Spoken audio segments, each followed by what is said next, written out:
बिस्मिल्लाहिर्रहमानिर्रहीम अस्सलाम वालेकुम। बेटा जी अभी हम सॉल्व करेंगे एक्सरसाइज 4.3 क्लास 10th मैथमेटिक्स।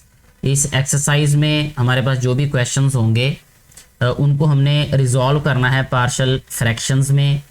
और ये थर्ड टाइप के क्वेश्चंस हैं। इसमें क्या होगा कि resolution of fraction when D of x consist of non repeated irreducible quadratic factors, यानी इसमें जो हमारे पास डिनोमिनेटर होगा वो non repeated irreducible quadratic factor होगा वो। ठीक है, तो सबसे पहले देखें इसमें एक एग्जांपल दी गई है। मैं रिकमेंड करता हूं कि आप लोग इस एग्जांपल को पहले अच्छी तरीके से समझ लीजिएगा, फिर क्वेश्चंस आपके लिए बहुत आसान हो जाएंगे समझने।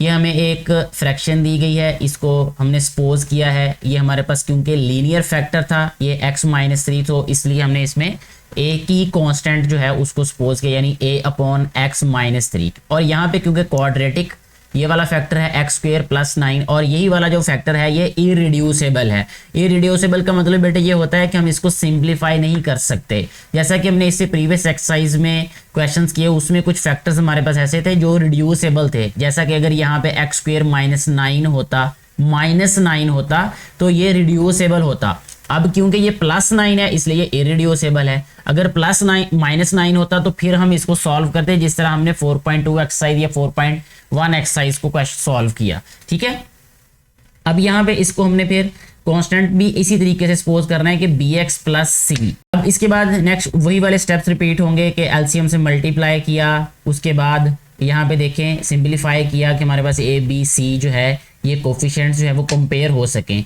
उसके बाद फिर हमने क्या किया, क्योंकि यहाँ पे हमारे पास एक लीनियर फैक्टर भी है, उसको हमने 0 के इक्वल सपोज करके वो वैल्यू सब्स्टिट्यूट की, वहां से हमारे पास एक कांस्टेंट की वैल्यू आ गई। उसके बाद फिर कंपेयर किया कोफिशिएंट्स को। ठीक है, जैसा कि यहाँ पे x के कोफिशिएंट्स को कंपेयर किया और x के कोफिशिएंट्स को कंपेयर किया सिंप्लीफाई करके। ठीक है, तो यहाँ से हमारे पास b और c की वैल्यू आ गई। इस तरीके से एंड पे हमारे पास जो पार्शियल फ्रैक्शन है वो आ जाएगी इस रिजल्टेंट फ्रैक्शन की, जो कि हमें क्वेश्चन के तौर पे दी गई है। यहाँ पे अगर हम अब एक्सरसाइज को देखें 4.3 एक्सरसाइज को, इसमें 8 क्वेश्चंस हैं और इससे प्रीवियसली भी जितनी एक्सरसाइज हमने सॉल्व की यानी कि 2 एक्सरसाइज सॉल्व की हैं उसमें भी हर एक्सरसाइज के 8 क्वेश्चंस थे। ठीक है बेटे। अच्छा, और अगर आप ये वीडियो यूट्यूब पे देख रहे हैं तो आपको नीचे डिस्क्रिप्शन में उनकी टाइमलाइन यानी टाइम कोड्स मिल जाएंगे, जहां जहां हर एक क्वेश्चन जो है वो आपको स्टार्ट होता नजर आएगा। यानी आप डायरेक्टली किसी क्वेश्चन तक जाना चाहते हैं तो उसको टाइम कोड को यूज कर सकते हैं। अभी हम सबसे पहले क्वेश्चन नंबर 1 को सॉल्व करते हैं, जो कि आपको स्क्रीन पर नजर आ रहा होगा कि 3x - 1 11/x + 3 और x² + 1। ये बिल्कुल ऐसी है जैसे एग्जाम्पल में हमें एक क्वेश्चन को समझाया गया है या समझाया गया था। सबसे पहले इसको हमने लिखना है लेट, इसको लिखेंगे 3x - 11/x + 3 इंटू x² + 1। ठीक है जी, इस बात का आपने ध्यान रखना है कि ये इररिड्यूसिबल फैक्टर होना चाहिए। अगर यहाँ माइनस होता तो हमारा मेथड चेंज हो जाना है। ये इक्वल होगा बेटा जी a/x + 3, और यहाँ पे क्योंकि ये क्वाड्रेटिक फैक्टर है तो इसको हम लिखेंगे bx + c x² + 1। इसको हम लिखेंगे इक्वेशन नंबर 1। नेक्स्ट स्टेप में क्या करना है, इसके एलसीएम से मल्टीप्लाई करेंगे, तो यहां हम लिख देंगे मल्टीप्लाइंग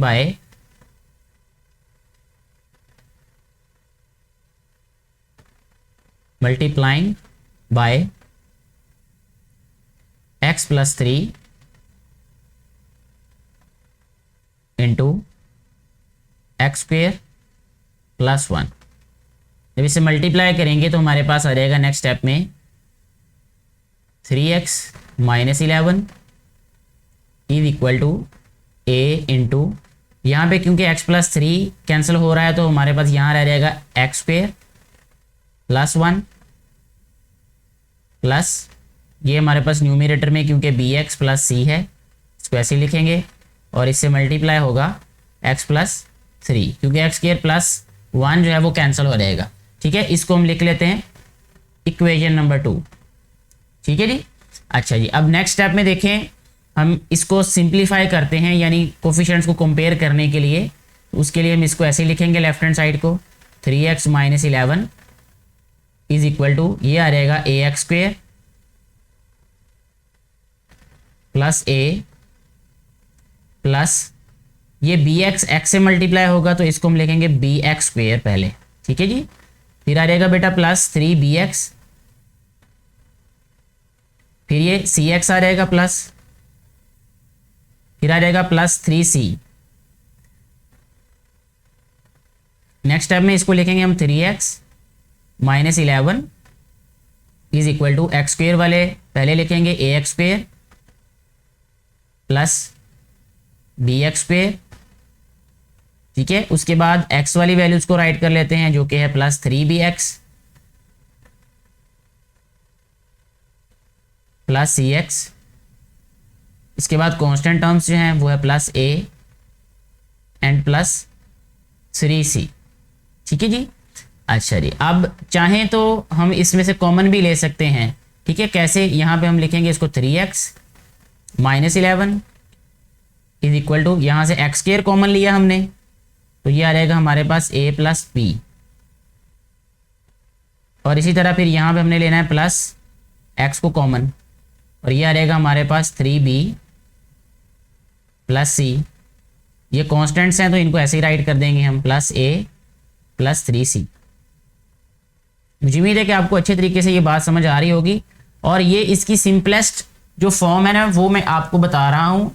हालांकि इसमें शॉर्टकट भी हम इसको यूज़ कर सकते हैं कंपेयर करने के लिए कोफिशिएंट्स को, लेकिन ज़्यादा बेहतर यही है कि आप लोग इसको डिटेल में ही सॉल्व करें, ठीक है। जब आपकी प्रैक्टिस हो जाएगी बहुत ज़्यादा फिर आप इसको शॉर्टकट इसका ले सकते हैं। अदरवाइज़ मैं रिकमेंड यही करता हूँ कि आप लोग इसको डिटेल में ही सॉल्व करें। टाइम थोड़ा सा ज़्यादा लगता है लेकिन उसमें आसानी बहुत हो जाती है। अच्छा बेटे देखें, अब हम सबसे पहले इसमें क्या करते हैं कि x प्लस 3 को 0 सपोज करके x की वैल्यू को सब्स्टिट्यूट कर देते हैं इक्वेशन 2 में। तो यहाँ हम लिखेंगे पुटिंग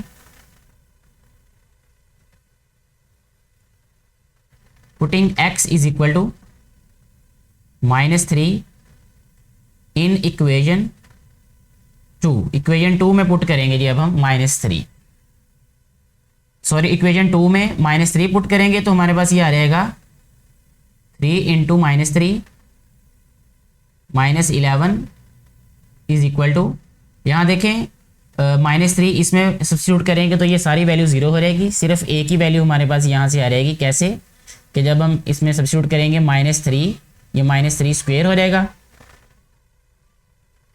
और ये आ जाएगा +1। इसको लिखेंगे हम 3 3 जार 9 -9 -11 इज इक्वल टू 3 3 जार 9 + 1 10। तो यहाँ पे +10a इज इक्वल टू -20 आ जाएगा, ये is equal to 10a।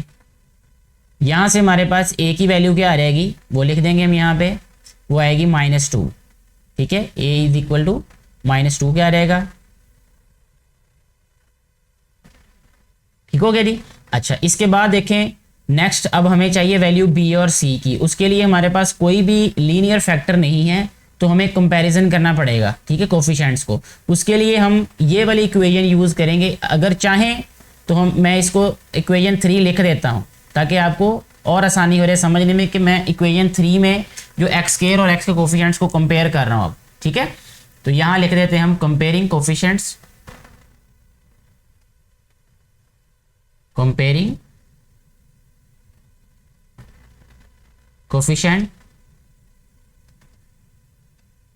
Coefficients of x square and x, ठीक है। एक्स स्क्वायर और एक्स के कोफिशिएंट्स को अब हम कंपेयर करते हैं। देखिए एक्स स्क्वायर का राइट साइड पे जो कोफिशिएंट है वो है a प्लस बी, ठीक है जी, और लेफ्ट साइड पे एक्स स्क्वायर है ही नहीं, इसका मतलब वो 0 के इक्वल होगा, ठीक है। हमारे पास a की वैल्यू है तो b की वैल्यू जो है हमारे पास आ जाएगी b is equal to -a के। तो यहाँ से हमारे पास b इक्वल आ जाएगा माइनस इंटू -2, तो b आ गया हमारे पास यहाँ पे +2 के, यानी ये b की वैल्यू आ गई। इसी तरह अगर हमें यहाँ पे अब c की वैल्यू चाहिए तो क्योंकि हम x के कोफिशिएंट्स को भी कंपेयर कर रहे हैं तो वहाँ से c की वैल्यू आ जाएगी। तो c का जो कोफिशिएंट है वो राइट साइड पे है 3b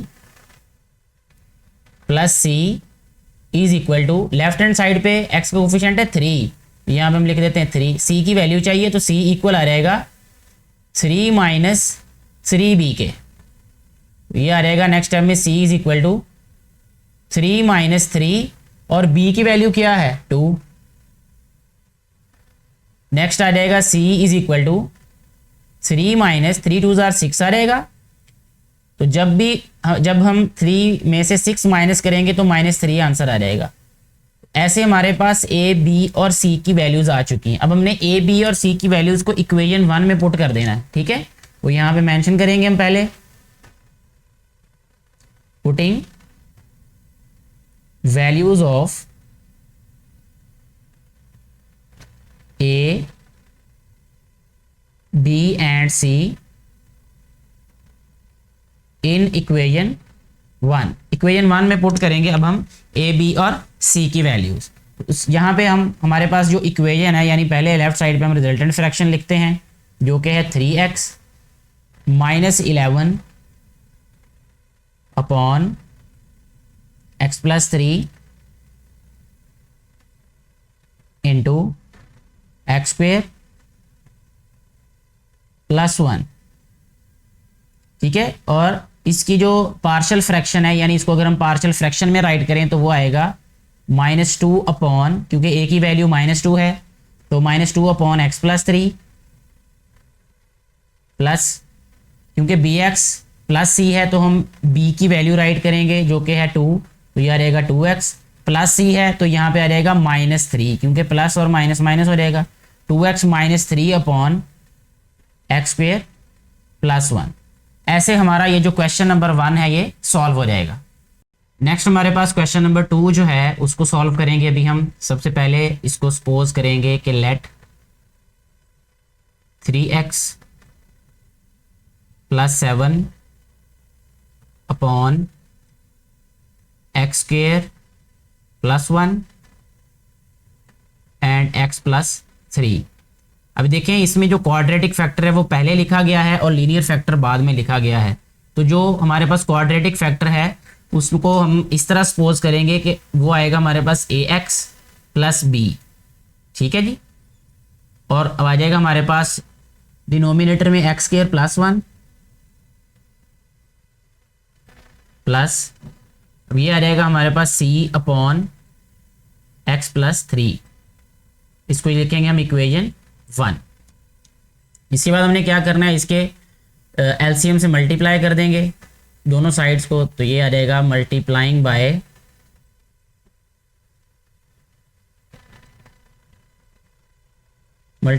bye x square plus 1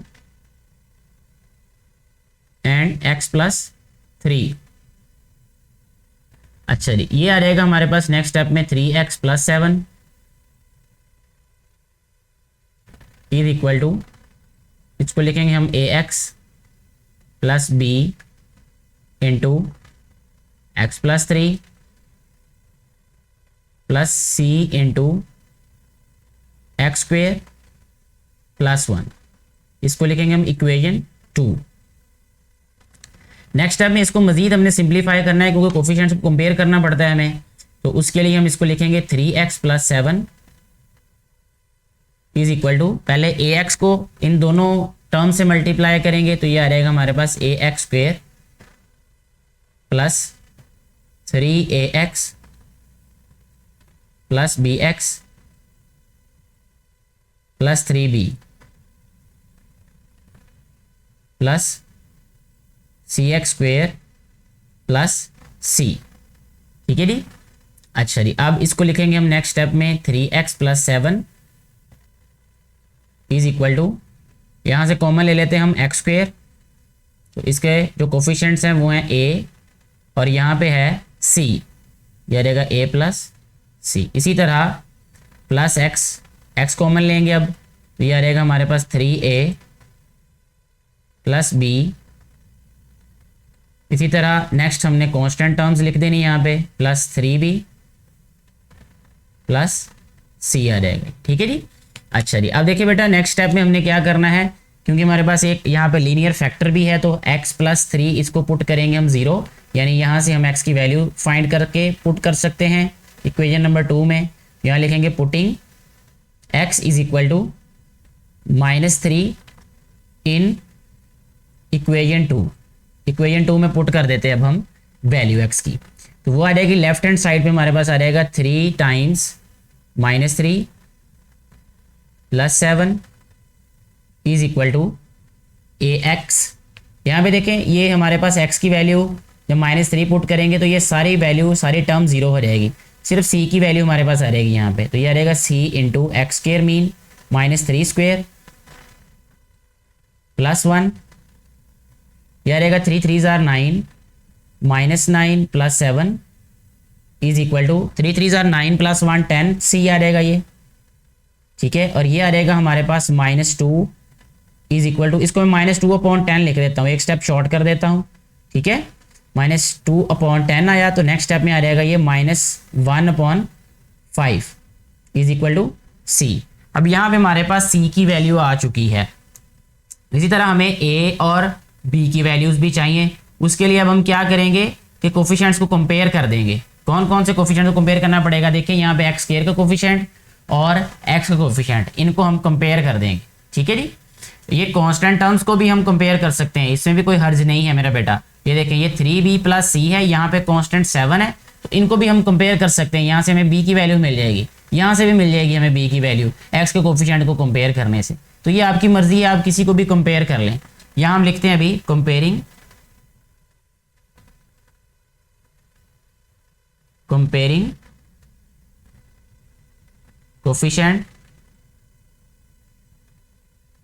coefficients of x square and x, ठीक है जी। एक्स स्क्वायर कोफिशिएंट्स को जब हम कंपेयर करेंगे तो ये आ रहेगा a + c is equal to 0। यहाँ से हमारे पास c की वैल्यू ऑलरेडी है तो a की वैल्यू आ रहेगी, तो a इक्वल आ जाएगा यहाँ पे -c के। तो इसको हम लिखेंगे a is equal to -c मीन 1 + 5, सिर्फ उसका माइनस और माइनस प्लस हो जाएगा, तो a की वैल्यू भी आ गई हमारे पास। b की वैल्यू के लिए हम बेटे ये करते हैं कि x के कोफिशिएंट को कंपेयर करेंगे, जो कि पहले ऑलरेडी हम राइट कर चुके हैं। अब यहाँ पे जब हम x के कोफिशिएंट को कंपेयर करेंगे तो ये आ रहेगा 3a + b is equal to 3। हमें वैल्यू चाहिए b की, तो b आ रहेगा हमारे पास 3 - 3a। नेक्स्ट स्टेप में इसको लिखेंगे हम b is equal to 3 - 3 into a की वैल्यू सब्स्टिट्यूट करते हैं विच इज 1/5। तो सिंप्लीफाई करेंगे तो ये आ रहेगा b इज इक्वल टू 3 - 3/5, ठीक है। नेक्स्ट स्टेप में इसको लिखेंगे हम b इज इक्वल टू ये आ रहेगा 5 3 जार 15। ऐसे देखिए मैं क्या कर रहा हूँ, मैंने 5 को 3 से मल्टीप्लाई किया, उसमें से हम 3 माइनस कर देंगे, ठीक है। 5 3 जार 15 में से 3 माइनस करें 12, तो यह रहेगा 12/5, ठीक है जी। तो 12/5 जो है ये c की वैल्यू आ गई हमारे, सॉरी b की वैल्यू आ गई 12.5, a की और c की वैल्यू ऑलरेडी हम फाइंड कर चुके हैं। अब इन वैल्यूज़ को हमने पुट कर देना है इक्वेशन 1 में, तो हमारे पास इस क्वेश्चन का आंसर आ जाएगा, ठीक है जी। तो नेक्स्ट हम लिखते हैं यहाँ पे पुटिंग द वैल्यूज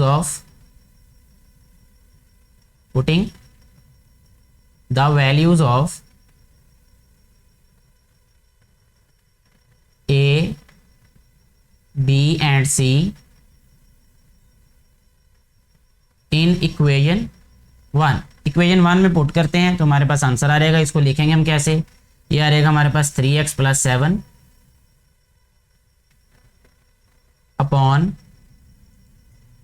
x² + 1, और इसका सेकेंड फैक्टर है x + 3, और ये इक्वल होगा हमारे पास, देखें अब वैल्यूज को सब्स्टिट्यूट करेंगे तो ये आ रहेगा हमारे पास x + 12 अपॉन 5 इंटू x² + 1, ठीक है जी। अच्छा जी, उसके बाद ये आ रहेगा नेक्स्ट हमारे पास -1/5 इंटू x + 3, ठीक है। ये इस क्वेश्चन का आंसर आ जाएगा। नेक्स्ट हम क्वेश्चन नंबर 3 को सॉल्व करेंगे, जिसकी स्टेटमेंट हमें जो दी गई है वो बहुत ही ईजी है। जिस तरह हमने पहले क्वेश्चंस को सॉल्व किया क्वेश्चन नंबर 1 को, वैसे ही ये क्वेश्चन नंबर 3 भी सॉल्व होगा। तो सबसे पहले हम इसको लिखेंगे लेट 1/5 x प्लस 1, ये लीनियर फैक्टर है ये, और ये क्वाड्रेटिक फैक्टर है हमारे पास। तो लीनियर फैक्टर को हम लिखेंगे a upon x plus 1 plus, और क्वाड्रेटिक फैक्टर को हम लिखेंगे bx plus c upon X square plus 1। इसको इक्वेशन नंबर 1 राइट करेंगे। इसके बाद हम एलसीएम से मल्टीप्लाई करेंगे, ठीक है, multiplying by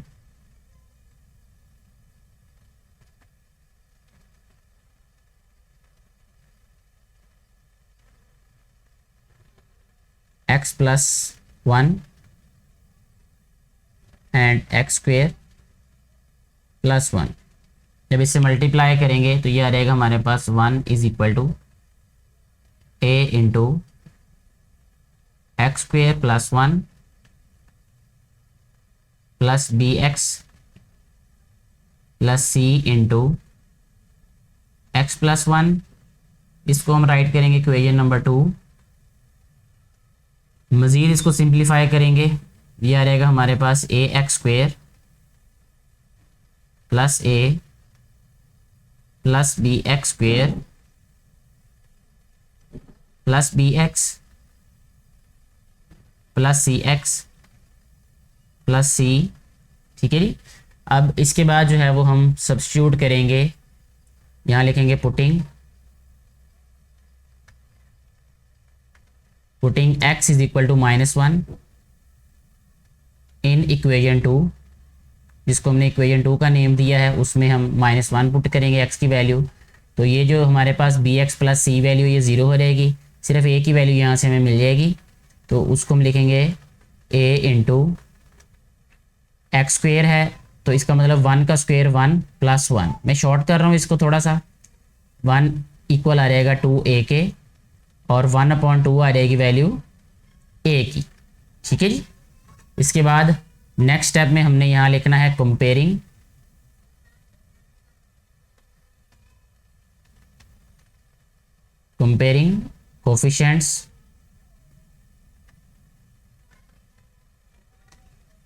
coefficients of x square and x।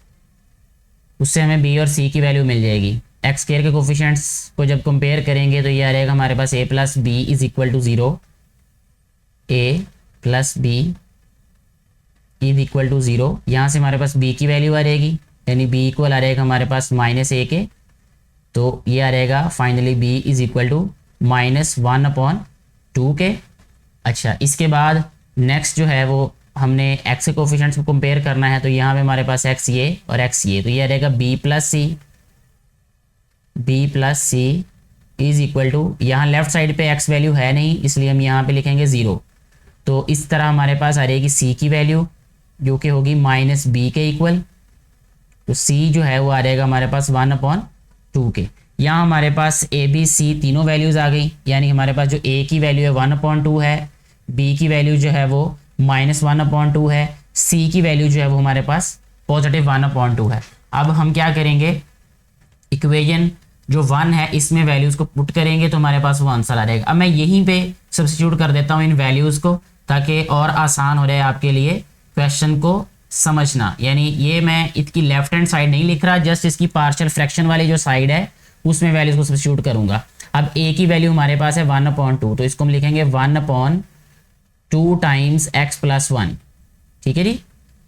इसी तरह यह रहेगा हमारे पास प्लस bx प्लस c है, तो यहाँ ये आ रहेगा हमारे पास b की वैल्यू क्योंकि है हमारे पास -1/2, तो ये प्लस को माइनस कर देगा ये वाला, तो ये आ रहेगा हमारे पास 1/2 इधर आ जाएगा यहाँ पे हमारे पास, ठीक है, और मल्टीप्लाई होगा ये एक्स स्क्वेयर प्लस 1 से, ठीक है जी।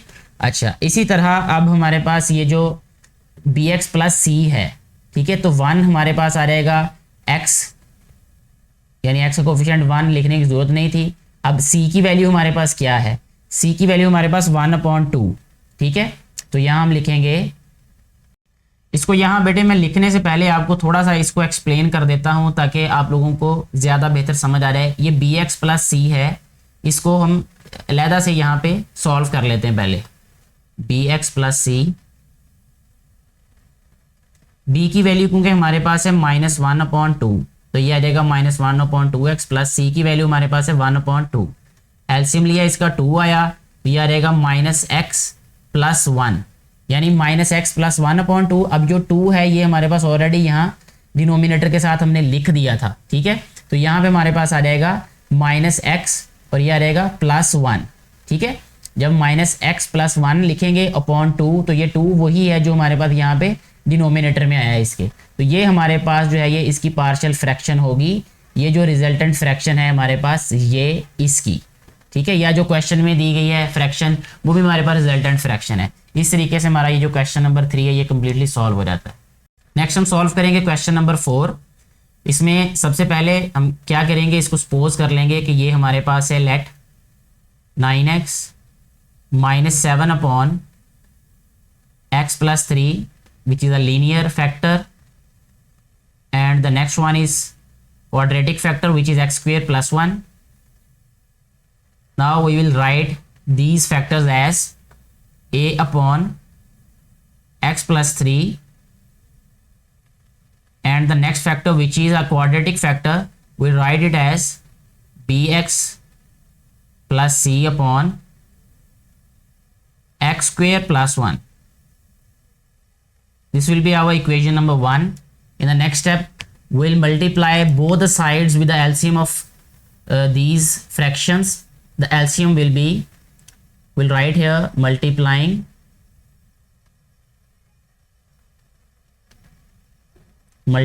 by x+3 into x²+1. After multiplying these two sides with the LCM of the fractions, we'll get 9x -7, and on the right side we'll have a into x²+1 plus bx plus c into x+3. This will be our equation number 2. To compare the coefficients of x² and x, we'll have to simplify this equation. 9x -7 is equal to, this will be ax². A will be multiplied with x² and 1, so we'll write it as ax² plus a, plus this bx will multiply by x+3, and the answer will be bx² plus 3bx. This is also multiplying by these two terms, so the answer will be cx plus 3c. Now we'll put the value of x in the equation 2. We have the value of x as -3.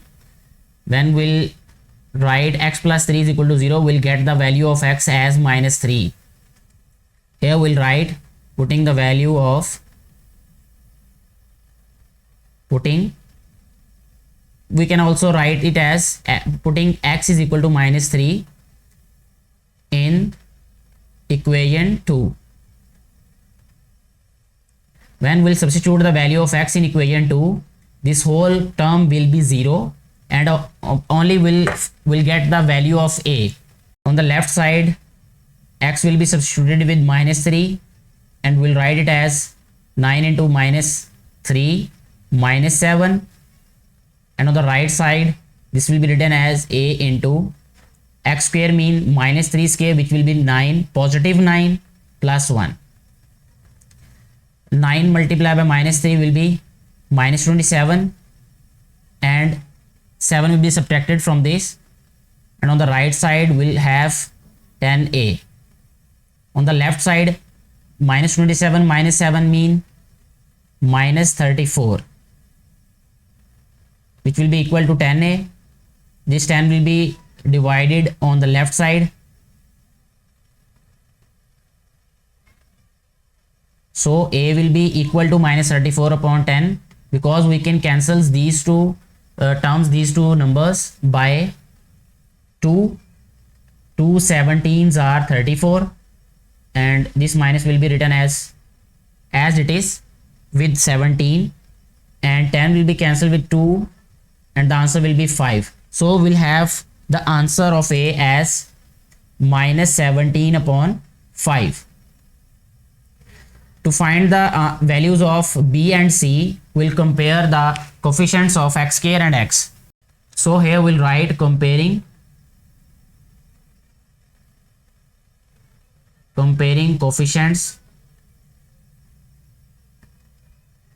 coefficients of x square and x. Coefficients of x square are a plus b. So a plus b will be 0 because on the left side we don't have any value of x square. So the answer of b will be, so we can write b is equal to minus a. So b will be minus a means 17 upon 5. Next we'll compare the coefficients of x. The coefficients of x are 3b and c. So we'll write here 3b plus c is equal to, on the left side we have also the coefficient of x which is 9. From this equation we'll get the value of c. So this 3b will be subtracted on the right side. So 9 minus 3b will be written. Next step, in the next step we'll write c is equal to 9 minus 3, and b will be substituted with the value of b which is 17 upon 5. In the next step c will be equal to 9 minus 51 upon 5, and we can solve this as 9 5s are 45. 45 minus 51, 6, and the 6 will be minus, and minus 6 upon 5 will be the answer of this equation. In the next step we'll substitute the values of a, b and c in equation number 1. So the equation number 1 will be a upon x plus 3 will be written as minus 17 upon 5 into x plus 3. bx plus c, both the values have denominator as 5. So after putting the values of b and c, we'll get the answer as plus b mean 17 upon 5.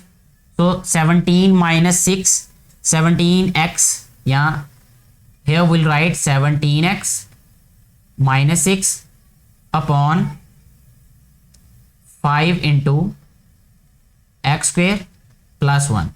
So this is the partial fraction of this resultant fraction. So our question is completely solved. Next हम solve करेंगे question number 5. बिल्कुल ऐसे ही solve किया जाएगा ये question जिस तरह हमने पहले क्वेश्चंस को सॉल्व किया है. थोड़ा सा भी फर्क नहीं है. क्या होगा कि यहाँ पे हमने सबसे पहले इसको सपोज कर लेना है 3x plus 7 upon x plus 3 into x square plus 4 को a अपॉन एक्स प्लस 3, फिर आ जाएगा प्लस बी एक्स प्लस सी अपॉन एक्स स्क्वायर प्लस 4. यानी जिस तरह हमने प्रीवियस क्वेश्चंस को सॉल्व किया है वैसे ही क्वेश्चन नंबर 1 भी ऐसे ही सॉल्व हुआ है, क्वेश्चन नंबर 3 भी, क्वेश्चन नंबर 4 भी ऐसे ही सॉल्व हुआ है. तो आप इस क्वेश्चन को खुद से सॉल्व कर सकते हैं. ये मुझे यकीन है कि मेरे समझाने की इस क्वेश्चन को ज़रूरत नहीं है. ऐसे ही क्वेश्चन नंबर 6 सॉल्व होगा, जैसे क्वेश्चन नंबर 5 सॉल्व होगा, और जैसे मैंने बताया कि इससे प्रीवियस क्वेश्चन सॉल्व होंगे. बिल्कुल भी फ़र्क नहीं है सिवाय इसके न्यूमरेटर में कि जब हमने कंपेयर करना है कोफिशिएंट्स को तो एक्स स्क्वेयर का जो कोफिशिएंट है ना वो राइट साइड पे जैसा कि पहले a प्लस बी आता था वो इक्वल लिखा जाता था 0 के, क्योंकि लेफ्ट साइड पे एक्स स्क्वेयर का कोई कोफिशिएंट नहीं था. अब यहाँ पे एक्स स्क्वेयर का कोफिशिएंट हमारे पास 1 होगा, बस ये फ़र्क है, और एक्स का कोफिशिएंट 0 होगा. ठीक है, इतना सा फर्क है इस क्वेश्चन में. ये क्वेश्चन भी आप खुद ही सॉल्व कीजिएगा. अभी हम सॉल्व करेंगे क्वेश्चन नंबर 7 जिसमें एक छोटा सा हिंट भी हमें दिया गया है बुक में. वो हिंट मैंने यहाँ लिख दिया है, लेकिन जब आपको टेस्ट में कोई टीचर क्वेश्चन देंगे ये वाला या एग्जाम में अगर आ गया तो डेफिनेटली आपको हिंट नहीं मिलेगा. आपको खुद से ये समझ होनी चाहिए कि इसको हमने ऐसे फैक्टराइज करना है. पहले फैक्टराइज करने के बाद हम इसको सॉल्व करेंगे. तो इसको सॉल्व करते हैं बेटे। सबसे पहले हम इसको लिखेंगे यहाँ पे 1/x³ + 1, ठीक है, ये इक्वल होगा किसके 1/, ये देखें यहाँ फार्मूला लिखा हुआ है ये x + 1, ये 9th क्लास में भी आप सॉल्व कर चुके हैं, यूज कर चुके हैं इस फार्मूला को, 8th में भी, और अब ये 10th क्लास में भी है। ये इसको लिखेंगे x² - x + 1, ये इसका लीनियर फैक्टर है एक, और ये इसका क्वाड्रेटिक फैक्टर है। और इसके बाद हम इसको सपोज करेंगे कि लेट ये है हमारे पास जो 1/x + 1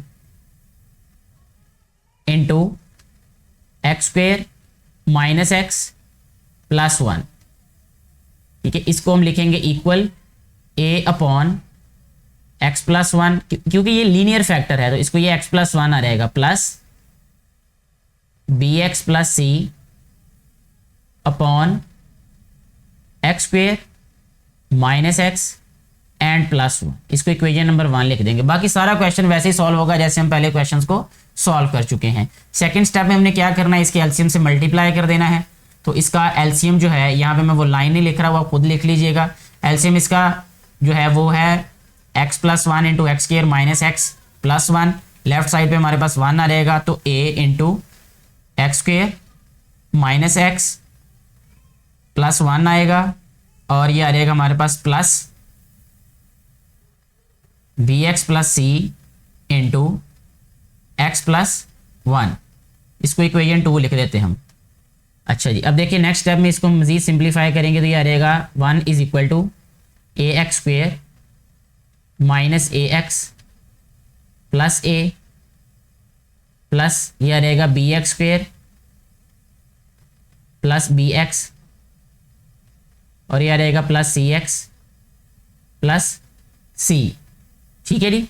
इसके बाद नेक्स्ट स्टेप में हमने क्या करना है कि यहाँ पे हमारे पास जो लीनियर फैक्टर है इसमें से हम x की वैल्यू फाइंड करके वो सब्स्टिट्यूट कर देंगे इक्वेशन नंबर 2 में। तो यहाँ पे हम यही लिखेंगे putting the value of x, putting x = -1 in equation 2। जब हम x की वैल्यू जो कि -1 है इसको इक्वेशन 2 में सब्स्टिट्यूट करेंगे तो ये हमारे पास जो bx + c है ये वाली सारी की सारी वैल्यू 0 हो जाएगी, जस्ट हमारे पास a की वैल्यू आएगी। उसके लिए हम यहाँ पे x को सब्स्टिट्यूट कर देते हैं -1 से। सो ये आ जाएगा हमारे पास a इंटू x² है तो मैं डायरेक्टली इसको +1 लिख देता हूँ यहाँ पे। इसी तरह -x है तो -x का मतलब -1 और ये भी माइनस है, यहाँ पे आ जाएगा +1। नेक्स्ट स्टेप में हम लिखेंगे 1 = a टाइम्स, ये आ रहेगा minus minus plus 1 + 1 + 1, it means the answer will B 3। इसको जब हम डिवाइड करेंगे तो ये आ रहेगा 1/3, यानी यहाँ पे हमारे पास a की वैल्यू आ जाएगी 1/3। इसी तरह अब हमें b की वैल्यू भी चाहिए और c की वैल्यू की भी चाहिए। उसके लिए हम कंपेयर करेंगे कोफिशिएंट्स को, तो यहाँ हम लिखेंगे comparing coefficients of x² and x। जब x² और x के कोफिशिएंट्स को कंपेयर किया रहेगा तो फिर क्या लिखेंगे हम, देखिए यहाँ पे x² का कोफिशिएंट a है, यहाँ पे b है, तो हम इसको लिखेंगे a + b, और लेफ्ट साइड पे x² का कोफिशिएंट है ही नहीं, वो टर्म ही नहीं है, तो हम इसको लिखेंगे 0, ठीक है। यहाँ पे हमारे पास b की वैल्यू आ जाएगी -a, तो इसको लिखेंगे b = -a मीन -1/3, क्योंकि a की वैल्यू हमारे पास +1/3 थी। जब हम इसकी वैल्यू सब्स्टिट्यूट करेंगे तो हमारे पास b का आंसर आ जाएगा -1/3। अब हमें चाहिए c की वैल्यू, उसके लिए हम क्या करेंगे, x के जो कोफिशिएंट्स हैं उनको कंपेयर करेंगे। यहाँ पे अगर आप राइट साइड पे देखें x के कोफिशिएंट्स हमारे पास है -a + b एंड c, तो इसको हम राइट करेंगे -a + b + c = 0, क्योंकि लेफ्ट साइड पे हमारे पास x का कोफिशिएंट ही नहीं है। नेक्स्ट हम इसमें वैल्यूज को सब्स्टिट्यूट करेंगे, हमारे पास a और b दोनों की वैल्यूज हैं, तो a की वैल्यू आ जाएगी हमारे पास -1/3 और b की वैल्यू ऑलरेडी हमारे पास -1/3 है, तो यहाँ लिखेंगे -1/3 + c = 0। ये दोनों माइनस की वैल्यूज हैं, राइट साइड पे आके प्लस हो जाएंगी, तो इसको हम लिखेंगे c = 1/3 + 1/3। 3 एलसीएम आ जाएगा इसका, तो 1 + 1 2/3 आ रहेगी, यानी c की वैल्यू हमारे पास आ गई 2/3। अब a b और c तीनों वैल्यूज हमारे पास हैं, इसको हम अब पुट कर देंगे इक्वेशन नंबर 1 में, तो हमारे पास जो रिजल्टेंट फ्रैक्शन है उसकी पार्शियल फ्रैक्शन आ जाएगी। जब हम इसको सब्स्टिट्यूट करेंगे हमारे पास इसका आंसर आ जाएगा 1/3 इंटू एक्स प्लस 1, और यहां पे आ रहेगा नेक्स्ट हमारे पास minus x minus 2/3 into x square minus x plus 1। ऐसे हमारा ये जो क्वेश्चन है ये सॉल्व हो जाता है। नेक्स्ट अभी हम सॉल्व करेंगे क्वेश्चन नंबर 8, जो कि लास्ट क्वेश्चन है इस एक्सरसाइज का, और ये बिल्कुल वैसे ही सॉल्व होगा जैसे क्वेश्चन नंबर 7 को हमने सॉल्व किया। सबसे पहले हम इसको सिंप्लीफाई करके लिखेंगे इस फ्रैक्शन को। कैसे लिखना है इसको, एक्स स्क्वेयर प्लस 1 अपॉन ये जो इसका डिनोमिनेटर है, ये एक फार्मूला है जो कि मैंने आपको पहले भी बताया क्वेश्चन नंबर 7 में कि ये आपने 8th क्लास में भी फार्मूला पढ़ा होगा, 9th में भी यूज़ किया होगा और 10th में फिर ये दोबारा यूज़ हो रहा है। 7th क्वेश्चन में आपकी बुक में उन्होंने हिंट भी दिया है, लेकिन जब आपको टेस्ट या एग्जाम में आएगा तो आपको हिंट नहीं दिया जाएगा, इसलिए आपको ये खुद याद रखना होगा कि x³ + 1 जो है ये किसके इक्वल होता है। तो हम इसको लिखेंगे यहाँ पे x + 1 into x square minus x plus 1, यानी अगर हम इसको फार्मूला को सिंप्लीफाई करके लिखें ये होता है a³ + b³। इसको लिखेंगे हम a + b into a² minus ab plus b²। ठीक है, इसको याद करने की तरतीब डिफरेंट होती है, जो डिफरेंट टीचर्स हैं वो अपने अपने मेथड से याद करवाते हैं। कुछ a² + b² माइनस ab करवा देते हैं, कुछ a² minus ab plus b²। क्योंकि ये डिसेंडिंग ऑर्डर में राइट किया हुआ है, मैथमेटिकली डिसेंडिंग ऑर्डर को जहन में रखा जाता है लिखते हुए, खासतौर पे अलजबरा में, इसलिए मैं ऐसे ही इसको लिख रहा हूँ। अगर आपको इसके अलावा किसी और तरीके से याद करना है तो वो भी आप याद कर सकते हैं, याद रख सकते हैं। क्वेश्चन की तरफ वापस आते हैं। अब हमने इसको सपोज करना है कि let x² + 1 upon x + 1 into x² minus x plus 1 ये इक्वल होगा बेटे हमारे पास, क्योंकि ये पहला हमारे पास लीनियर फैक्टर है, इसको हम लिखेंगे a अपॉन x + 1 प्लस ये जो सेकंड वन है ये हमारे पास है क्वाड्रेटिक फैक्टर, इसको हम लिखेंगे bx + c upon x² minus 1 plus 1, और ये हमारे पास इक्वेशन नंबर 1 आ जाएगी ये। ठीक है जी, इसके बाद नेक्स्ट हमने मल्टीप्लाई करना है एलसीएम से, तो यहाँ हम राइट करेंगे, मेंशन करेंगे multiplying by x + 1 into x² minus x plus 1 which is the LCM of this fraction. इसके बाद हमारे पास ये आ जाएगा, जब हम इसके एलसीएम से मल्टीप्लाई करेंगे तो x² + 1 is equal to a into x² minus यहाँ पे x लिखना था, माइनस एक्स प्लस 1 आना था, x² माइनस एक्स प्लस 1, और यह रहेगा plus bx + c into x plus 1। ये हमारे पास इक्वेशन नंबर 2 होगी। इसको मजीद सिंप्लीफाई करना होगा हमें, क्योंकि हमें x² और x के कोफिशिएंट्स को भी कंपेयर करना पड़ेगा वैल्यूज को फाइंड करने के लिए। तो यह रहेगा हमारे पास ax² minus ax plus a plus bx² plus bx plus cx plus c। एक स्टेप में मजीद इसका बढ़ा देता हूं ताकि कोफिशिएंट्स सारे सेपरेट हो जाएं, उसको कंपेयर करना और भी आसान हो जाएगा। तो इसको पहले हम x² के कोफिशिएंट्स को राइट करते हैं। ये आ रहेगा हमारे पास x² कॉमन लिया तो ये आ गया कोफिशिएंट्स इसके a, और उसके बाद प्लस b, और लास्ट पे कुछ भी नहीं, यानी x के कोफिशिएंट्स a प्लस b है। उसके बाद हम लेंगे प्लस x को कॉमन, x के कोफिशिएंट्स यहाँ पे राइट करेंगे जो कि होंगे हमारे पास माइनस a, उसके बाद प्लस b और प्लस c।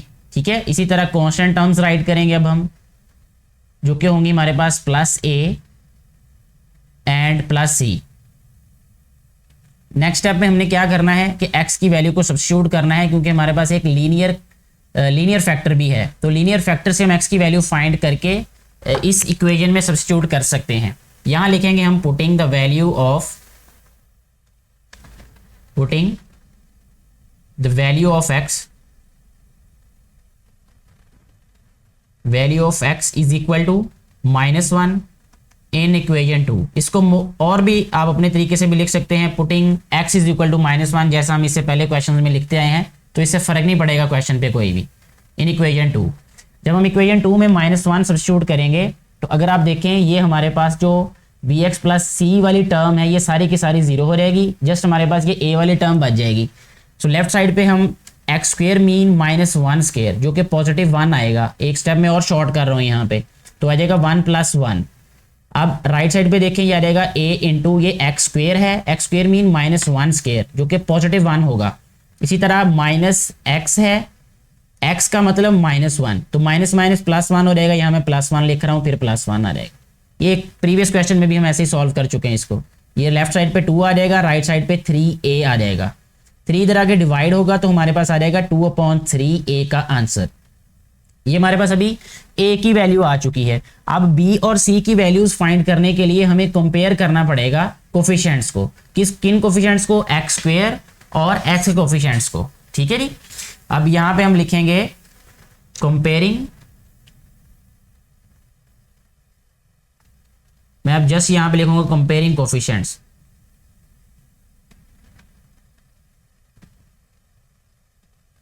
जी कोफिशिएंट्स को कंपेयर करेंगे, हमें b की वैल्यू चाहिए तो उसके लिए हम एक्स स्क्वायर के कोफिशिएंट्स को कंपेयर करते हैं। तो एक्स स्क्वायर के कोफिशिएंट्स में हमारे पास लेफ्ट साइड पे एक्स स्क्वायर का कोफिशिएंट अब है 1 है यहाँ पे, जो कि प्रीवियस जितने भी क्वेश्चंस किए उसमें नहीं था। इसमें लिखेंगे हम a + b is equal to 1। हमें यहाँ b की वैल्यू चाहिए तो b आ जाएगा हमारे पास 1 - a। इसको लिखेंगे हम b is equal to 1 - a की वैल्यू क्या है हमारे पास 2/3, तो ये आ रहेगा 3 × 1 = 3, 3 में से 2 माइनस किया 1, 1/3 आ जाएगा ये, ठीक है। तो b की वैल्यू भी आ गई अब हमारे पास। a की वैल्यू के लिए अब मैं आपको ये भी बताना चाहूंगा, पहले भी एक क्वेश्चन में मैंने तज़किरा किया कि हम कांस्टेंट टर्म को भी कंपेयर कर सकते हैं यहाँ पे। जैसे यहाँ पे हमारे पास कांस्टेंट टर्म a + c है, लेफ्ट साइड पे कांस्टेंट टर्म हमारे पास 1 है, तो जब हम इन टर्म्स को b कंपेयर करेंगे तो हमारे पास आंसर आना चाहिए, क्योंकि हमें c का आंसर चाहिए।